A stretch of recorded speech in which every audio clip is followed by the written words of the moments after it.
এর আগে বল, আমি কি রাজ্যের কাউকে ছোট বড় ভেবে কথা বলি? আমি তোদের সবার সাথেই ভালো ব্যবহার করি, ভালোবাসি। তাহলে আমার সাথে কথা বলার সময় তোদের এত ভয় কিসের? আসলে আপনি কত সম্মানিত মানুষ। এ রাজ্যে সবাই আপনাকে কত ভালোবাসে, কত সম্মান করে। আপনাকে দেখে বোঝার উপায় নেই আপনার ছেলে মানে রাজামশাইয়ের বয়স প্রায় 7 বছর এবং আপনার বয়স প্রায় 90 বছর। 90 বছর বয়সেও আপনাকে চির যৌবনে দেখায়। কত সুন্দরী আপনি। আপনার এই যৌবনের সৌন্দর্য ধরে রেখেছেন কিভাবে? আছে, কারণ তো একটা অবশ্যই আছে, কিন্তু এই কারণটা আমি জানাতে চাই না। এই কারণটা জানতে পারবে একমাত্র আমার উত্তরাধিকারিণী নাতনি মনীষা। যখন তার বয়স 18 হবে, তখন সবাইকেই আমি আসল ঘটনা বলে দেব। যদি আপনার বলতে সমস্যা হয়, আমরা জানতেও চাই না। আপনার শাসনে এই রাজ্য এখন স্বয়ং সম্পূর্ণ। বিশেষ করে শীতকালে আমাদের রাজ্যে খাবার দাবারের কোনো অভাব থাকে না। গো ভরা ধান, গোয়াল ভরা গরু আর পুকুর ভরা মাছ। প্রজারা সবাই আপনার উপর অনেক খুশি। মহারাজ মারা যাওয়ার সময় আমাকে এক বিশেষ জিনিস দিয়ে বলেছিলেন আমি যেন কখনোই জিনিসটা হাতছাড়া না করি। যতদিন পর্যন্ত জিনিসটা আমার কাছে থাকবে, এই রাজ্যে কখনো খাবারের অভাব হবে না। শীতকালে পুরো পৃথিবীতে যখন খাদ্যাভাব দেখা দেয়, তখন আমাদের রাজ্য খাদ্যে স্বয়ং সম্পূর্ণ থাকে।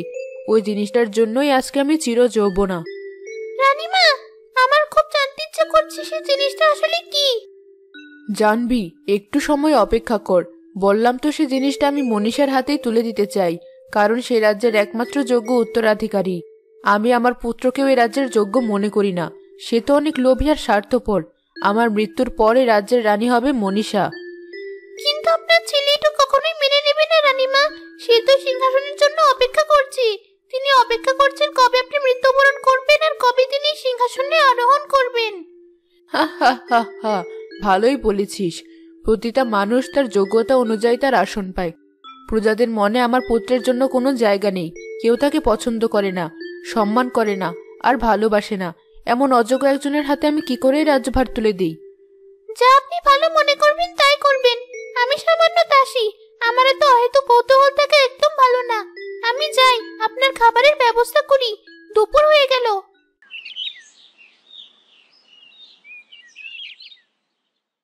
কে রে, এতক্ষণ ধরে তুই রানীমার সাথে কি গুজগুজ কথা বলছিস?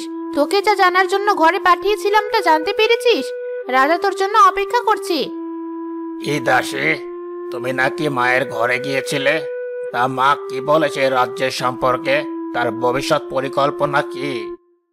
অনেক ছলাকলা করে আপনার মায়ের পেট থেকে কথা বের করতে গিয়েছিলাম, কিন্তু তিনি কিছুতেই বললেন না এই বয়স কমানোর রহস্যটা কি, কিভাবে তিনি এখন এত কম বয়সী হয়ে আছেন।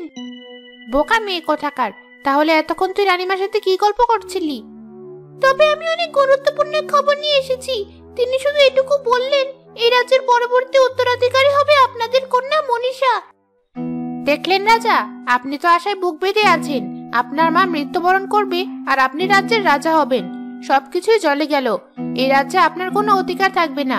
শুধুমাত্র আমার মেয়ে হবে এই রাজ্যের রানী। না, নারী কেন রাজ্যের নেতৃত্ব দেবে? রাজ্যের নেতৃত্ব দেবে পুরুষ। পুরুষের হাতেই তো রাজ্য সবসময় সুন্দর থাকে। আমি হব এই রাজ্যের রাজা। যদি আমার পথে কেউ কাটা হয়ে দাঁড়ায়, তবে আমি সরিয়ে দেব। কিন্তু একটা বিষয় আমার কাছে পরিষ্কার নয়, তিনি কিভাবে তো যুবতী রয়েছেন। এ ব্যাপারে তিনি আমাকে কিছু কথা বলেছেন। তিনি বলেছেন তার কাছে একটা বিশেষ জিনিস আছে, যেটা আপনার শ্বশুর মশাই মৃত্যুর আগে তার হাতে দিয়েছিল। সেই বিশেষ জিনিসের জন্য তিনি এখনো তার বয়স কমিয়ে রেখেছেন। তাকে দেখে বোঝার উপায় নেই তার বয়স প্রায় 90 বছরের কাছাকাছি। বিশেষ জিনিস? কিন্তু কি সেই বিশেষ জিনিস? মা তো কখন আগে বিষয় আমাকে কিছু বলেননি। আপনি এখনো অনেক বোকা রাজা। আপনি আপনার মাকে চিনতে পারেননি। তিনি সেই বিশেষ জিনিসের কথা কাউকে বলবেন না। ভুল করছেন ছোট রানী। সেই বিশেষ জিনিসের কথা জানতে পারবেন শুধুমাত্র রাজকন্যা মনীষা। আর তার বয়স যখন 18 বছর হবে, তখন রানীমা তাকে সবকিছুই খুলে বলবেন। সবাই সবকিছু জানতে পারবে। এখন আমার মোহরগুলো দিন। আমার কাজের পারিশ্রমিক নিয়ে আমি চলে যাই। যাই বলো কাকা, আমরা সত্যি অনেক ভাগ্যবান। গত বছর পাশের রাজ্যে শীতকালে কাজ করতে গিয়েছিলাম। সে কি দুর্ভোগ! মানুষ ঠিকমতো খেতে পায় না। আর আমাদের রাজ্যে শীতকালে কখনোই অভাব হয় না। এর পিছনে কিন্তু একটা বিশেষ ঘটনা রয়েছে। তুই কি সেই ঘটনা জানিস রাজু? কই না তো, কোনো ঘটনা তো কখনো শুনিনি। তা এক কাপ চা দাও দেখি, চা খাই আর তোমার সাথে এই শীতের ঘটনা শুনি। সে অনেক কাল আগের কথা। আমাদের এই রাজ্যের রাজা একবার শিকারে গিয়েছিলেন। তখন এক সাধু বাবার সাথে দেখা। অসুস্থ সাধু বাবা শীতকালে তীব্র কষ্ট করছিলেন। তখন রাজামশাই নিজ হাতে সেই সাধু বাবার জীবন রক্ষা করেন। পরে সাধু বাবা তাকে উপহার হিসাবে একটা জাদুর বাক্স দেন। এই শীতকালে সেবা যত্ন করে তুই আবার জীবন রক্ষা করেছিস। এই বাক্সটা রাখ। এই বাক্সটা কোনোদিন শীতকালে তোর রাজ্যে অভাব হতে দেবে না। আরে ধুর, এসব আবার হয় নাকি? এই ধরনের গল্প আমি বিশ্বাস করি না। বাদর ছেলে, বিশ্বাস করবি না কেন বোকা? নিশ্চয়ই তো দেখতে পাচ্ছিস এই পৃথিবীতে শীতকালে সব জায়গাতেই খাবারের অভাব দেখা দেয়, কিন্তু আমাদের রাজ্যে শীতকালে ধানের পরিমাণ আরো বেড়ে যায়, ফসলের পরিমাণও বৃদ্ধি পায়।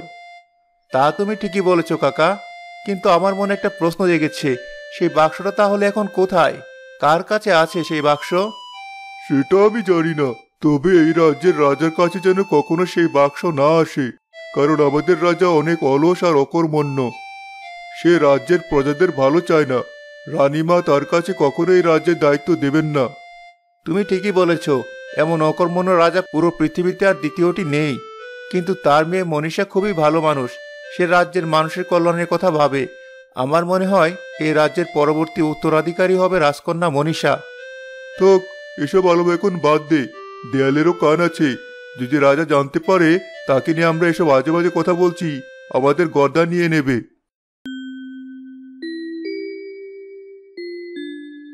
সুন্দরী রমণী, বাগানে বসে কার জন্য অপেক্ষা করছো? নিশ্চয়ই কোনো রাজকুমার ঘোড়ায় এসে তোমাকে নিয়ে যাবে। কার জন্য অপেক্ষা করব বল? তোর জন্যই অপেক্ষা করছি। তুই ছাড়াই পৃথিবীতে আমার আর কে আছে? আমার এই সুন্দরী নাতনি আমার কাছে থাকলেই হলো, আর অন্য কোনো রাজকুমারের দরকার নেই। আমি তো ভাবলাম কোনো রাজকুমার তোমাকে নিয়ে চলে যাবে। আমার দাদিমা এখনো যে সুন্দরী, তাকে দেখে যে কোনো রাজকুমার পাগল হয়ে যাবে। তোর রাজকুমারকে আমি বিয়ে করব। যখন তোর বিয়ে ঠিক হবে, রাজকুমার তোকে পঙ্খিরাজ ঘোড়ায় করে নিতে আসবে, তখন তোকে সরিয়ে সেই ঘোড়ায় আমি উঠবো, আর আমি তাকে বিয়ে করে এখান থেকে চলে যাব। বুড়ি, তাহলে এই ছিল তোমার মনে? আমার রাজকুমারকে বিয়ে করার জন্যই অপেক্ষা করছো? হা হা হা হা। মনীষা, এখন তোমাকে কিছু জরুরি কথা বলবো, তাই তো দাসীকে দিয়ে ডেকে পাঠিয়েছি। এই কথাগুলো তোমার জন্য খুবই গুরুত্বপূর্ণ। তুমি ডেকেছো কারণেই তো ছুটে এলাম। বলো, কি বলবে? যে কোনো সময় আমি মারা যাব, কিন্তু এর আগে তোমাকে এই রাজ্যের দায়িত্ব দিয়ে যেতে চাই। কি বলছো দাদি? রাজ্যের দায়িত্ব আমাকে কেন দিবি? তোমার ছেলে এখনো জীবিত। আমার বাবা যদি জানতে পারে তুমি রাজ্য অধিকার আমাকে দিচ্ছ, সে তো খুব কষ্ট পাবে আর রেগে যাবে। তুমি এই রাজ্যের ভবিষ্যৎ রানী, তোমাকেও কিছু কথা মাথায় রাখতে হবে। রাজ্য কখনো আবেগ দিয়ে চলে না। তোমার বাবা রাজ্যের দায়িত্বভার নেওয়ার উপযুক্ত নয়। এই উপযুক্ততা রয়েছে শুধুমাত্র তোমার। জানি না তোমার কি দেখে মনে হলো এই রাজ্যভার নেওয়ার জন্য আমি উপযুক্ত। তবে তুমি যদি চাও তাই হবে। আমি কখনোই তোমার কথার অবাধ্য হইনি। তবে রাজ্যভার নেওয়ার আগে তোমাকে কিছু জরুরি কথা বলতে চাই। আমার কাছে একটা বিশেষ জিনিস আছে, যা আমি তোমাকে দিয়ে দেব।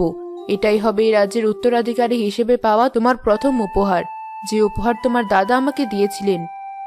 কি সেই উপহার? আমার কাছে একটা জাদুর বাক্স আছে, যেটা তোমার দাদা এক সাধুর কাছ থেকে পেয়েছিলেন এবং এই রাজ্যে নিয়ে এসেছিলেন। এই জাদুর বাক্সের কারণে আমাদের রাজ্য স্বয়ংসম্পূর্ণ থাকে। আমাদের রাজ্যে কখনো অভাব হয় না। শীতকালেও আমরা ভরপেট ভাত খেতে পারি। রাজ্যে যে শীতের বুড়ির কথা জানা যায়, সেই শীতের বুড়ি আসলে আমি, আর সেই শীতের বুড়ির জাদুর বাক্স আমার কাছে। তাহলে তুমি এতদিন এই বিষয়টা সবার কাছ থেকে গোপন রেখেছো কেন? রাজ্যের কল্যাণের জন্য। কারণ কেউ যদি জানতে পারতো এই বাক্স আমার কাছে আছে, তাহলে সেটা চুরি হওয়ার সম্ভাবনা থাকতো। তোমার বয়স আগামীকাল 18 হবে, তাই এই বাক্স আমি তোমাকে দিয়ে দিচ্ছি। কাল থেকে দায়িত্ব তোমার। কিন্তু মনে রেখো, এই জাদুর বাক্স তুমি সবসময় খুব সাবধানে রাখবে। এই জাদুর বাক্সের কারণে তুমি চির যৌবনা থাকবে, চির সুন্দরী থাকবে। তোমার বয়স কখনো বাড়বে না। কিন্তু জাদুর বাক্স তুমি কোথায় লুকিয়ে রেখেছো? বাগানের সবচেয়ে উত্তরের দিকে যে ঘরটা রয়েছে, সেটার মাটির নিচে জাদুর বাক্সটা পাওয়া যাবে। আগামীকাল অনুষ্ঠান করে তোমার হাতে সেটা তুলে দিব। কাল ঘোষণা হবে এই রাজ্যের আসল রানী তুমি। তুমি যা ভালো মনে করবে তাই হবে। তবে জাদুর বাক্স যদি তুমি ছাড়া অন্য কারো হাতে পৌঁছায়, তাহলে রাজ্যে অমঙ্গল নেমে আসবে।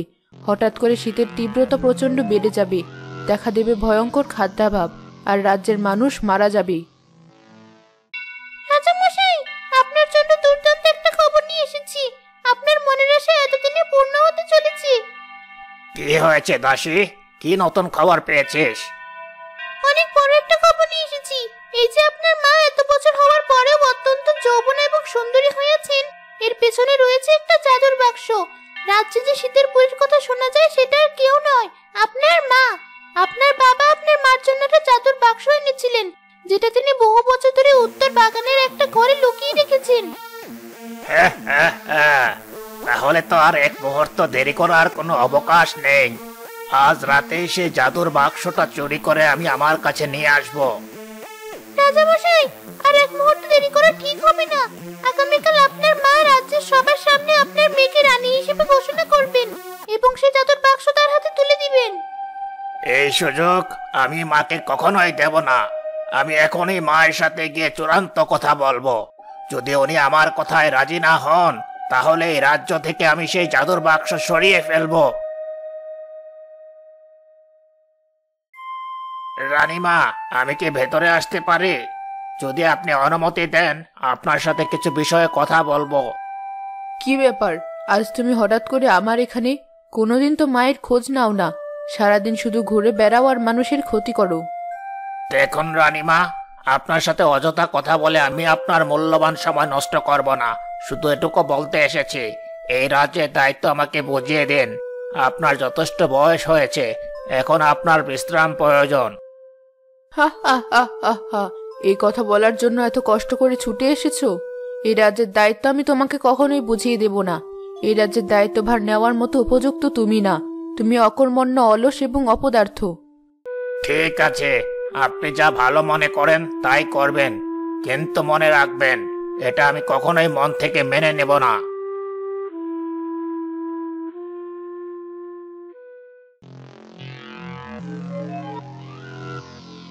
সালাম, আজকে রাতের মধ্যে যেভাবেই হোক সেই জাদুর বাক্সটা চুরি করে তুই আমার কাছে নিয়ে আসবি। সেই বাক্সটা হারিয়ে গেলেই মায়ের সব ক্ষমতা নষ্ট হয়ে যাবে আর তিনি বৃদ্ধ হয়ে যাবেন। তার মৃত্যুর পরে এই রাজ্যের রাজা হব আমি। কিন্তু খবরদার, কেউ যেন কোনো কিছুই বুঝতে না পারে। আপনি নিশ্চিন্ত থাকুন রাজামশাই, যখন সবাই ঘুমিয়ে যাবে তখন আমি সেই বাক্সটা চুরি করে আপনার কাছে দিয়ে আসব। এবার দেখবে আসল খেলা। আমি অনেক মেনে নিয়েছি, কিন্তু আর নয়। নিজের উপর অত্যাচার আমি আর মেনে নিতে পারবো না। যাই হোক না কেন, এই রাজ্যের রাজা হব শুধুমাত্র আমি।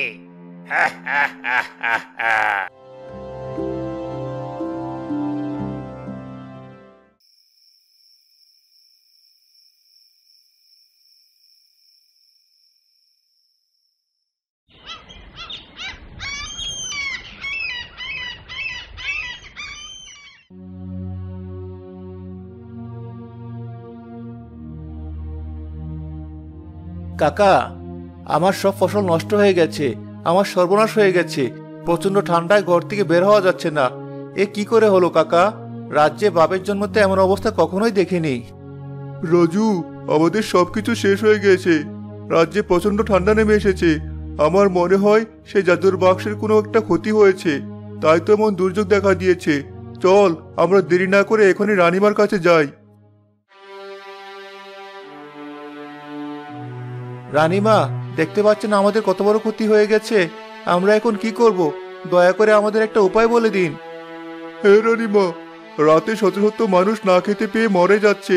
ঠান্ডায় কেউ ঘর থেকে বের হতে পারছে না। সব আবাদি ফসল নষ্ট হয়ে যাচ্ছে। এমনকি হাঁস, মুরগি, গরু, ছাগল সহ সাধারণ পশু পাখিরাও মারা যাচ্ছে। আমি তোমাদের সবার অবস্থা বুঝতে পারছি। দয়া করে আমাকে একটু সময় দাও।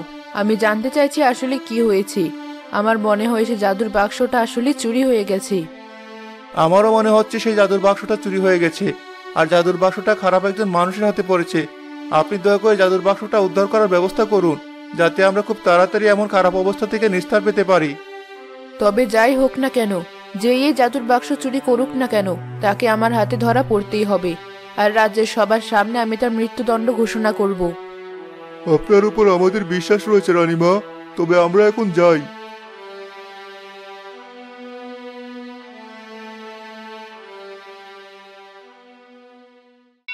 তোমার মা অনেক চালাক, দেখলে তো? এত বছর ধরে কিভাবে সে জাদুর বাক্সটা লুকিয়ে রেখেছে আর শীতের বুড়ি হয়ে নিজেকে আড়াল করেছে। এ কিন্তু ভারী অন্যায়। তুমি ঠিকই বলেছ। মায়ের হাতে কোনোভাবে এই জাদুর বাক্স আর দেওয়া যাবে না। এটা আমরা আমাদের নিজেদের কবজায় রেখে দেব। তোমার মায়ের কাছে অনেক মানুষ এসেছিল, তারা বলেছে রাজ্যে নাকি প্রচন্ড খাদ্যাভাব দেখা দিয়েছে। রাজ্যের সব সাধারণ মানুষ মারা যাচ্ছে, এমনকি পশু পাখিরা ঘর থেকে বের হতে পারছে না। কি যে বোকার মতো কথা বলো রানী। ঘর থেকে বের হতে না পারলে তাতে আমাদের কি? রাজ্যের সব মানুষ মরে যাক, কিন্তু আমি রাজা হবই। তাহলে এসব তোমার ষড়যন্ত্র? তোমরা সে জাদুর বাক্স চুরি করেছো? তাই তো বলি, এত বড় দুঃসাহসী কাজ কে করবে? তোমাদেরকে বাবা মা বলে ডাকতেও আমার ঘেন্না করে। ক্ষমতার লোভে তোমরা অন্ধ হয়ে গেছো। মা মনীষা, তুমি আমাকে ভুল বুঝছো। আমার কথাটা একবার শোনো। তুমি আর একটা কথাও বলবে না। এবার তো বুঝতে পারছো কেন তুমি রাজ্য পরিচালনা করার জন্য অযোগ্য, কেন দাদি তোমাকে রাজ্যভার দিতে চাচ্ছেন না।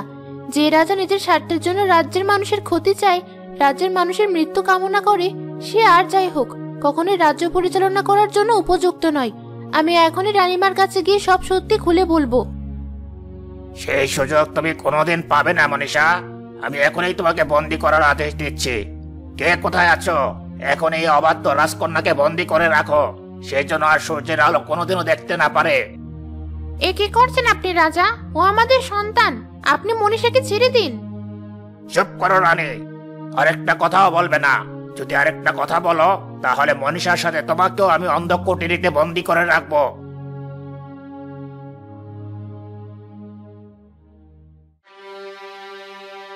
রানীমা, কোথায় গেলেন? আজকে আমি আমার সন্তানকে নিজের লোভের জন্য হারাতে বসেছি। কি ব্যাপার? তুমি কান্নাকাটি কেন করছো? আর আমার কাছে কেন ছুটে এসেছো? জাদুর বাক্সের ব্যাপারে তুমি কিছু জানো? কে জাদুর বাক্স চুরি করেছে? রানীমা, আমি জানি শীতের বুড়ির জাদুর বাক্স কে চুরি করেছে। আপনার ছেলে এই বাক্স চুরি করেছে। সে আসলে রাজা হতে চায়, তাই আজকে সে মনীষাকেও বন্দি করেছে। মনীষা সবকিছু জেনে ফেলেছিল, সে সবকিছু আপনাকে বলে দিতে চেয়েছিল। ছি, নিজের স্বার্থের জন্য শেষে কিনা নিজের মেয়েকেও বন্দি করেছে। আমি সবার সামনে তোমার স্বামীর মৃত্যুদণ্ড ঘোষণা করব। তাকে বলো এখনই যেন জাদুর বাক্স ফিরিয়ে দেয়। কে কোথায় আছো? মনীষাকে এখনই এই অন্ধকার কুঠুরি থেকে ছাড়িয়ে আনার ব্যবস্থা করো। রাজ্যের প্রজাদের খবর দাও, আজকে রাজ্যের ক্ষমতা হস্তান্তর করা হবে। আর তার সাথে সাথে আমার পুত্রকে বন্দি করার ব্যবস্থা করো। সে রাজ্যের যে দুর্ভোগ নামিয়ে এনেছে তার জন্য তার শাস্তি পেতেই হবে। আমাকে ক্ষমা করে দিন রানীমা, আমি আর রাজা এখান থেকে অনেক দূরে চলে যাব, আর কোনোদিন এই রাজ্যে ফিরে আসবো না। আপনি আমার মেয়েকে নিয়ে ভালো থাকুন।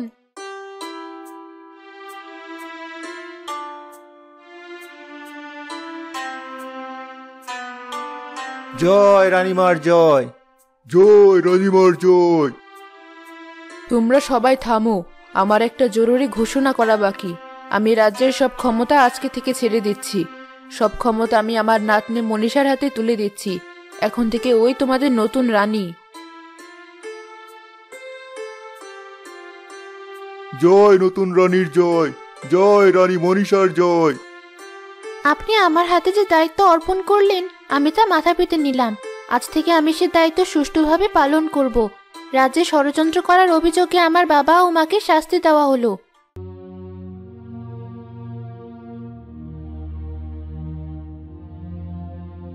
তুমি প্রমাণ করলে সম্পর্কের থেকে রাজ্যের দায়িত্ব অনেক গুরুত্বপূর্ণ। তাই তো নিজের বাবা মাকে শাস্তি দিতেও তুমি দ্বিধাবোধ করনি। আজকে আমি সত্যি তোমার জন্য গর্বিত। এখনো আরেকটা কাজ করা বাকি রানীমা, আরেকজনের শাস্তি পেতে হবে। যে এই রাজ্যের সব খবরাখবর বিশ্বাস ভঙ্গ করে আপনার কাছ থেকে আমার বাবা মার কাছে নিয়ে যেত, সেই দাসীকে আমি মৃত্যুদণ্ড দিলাম। বন্দি করো সেই দাসীকে।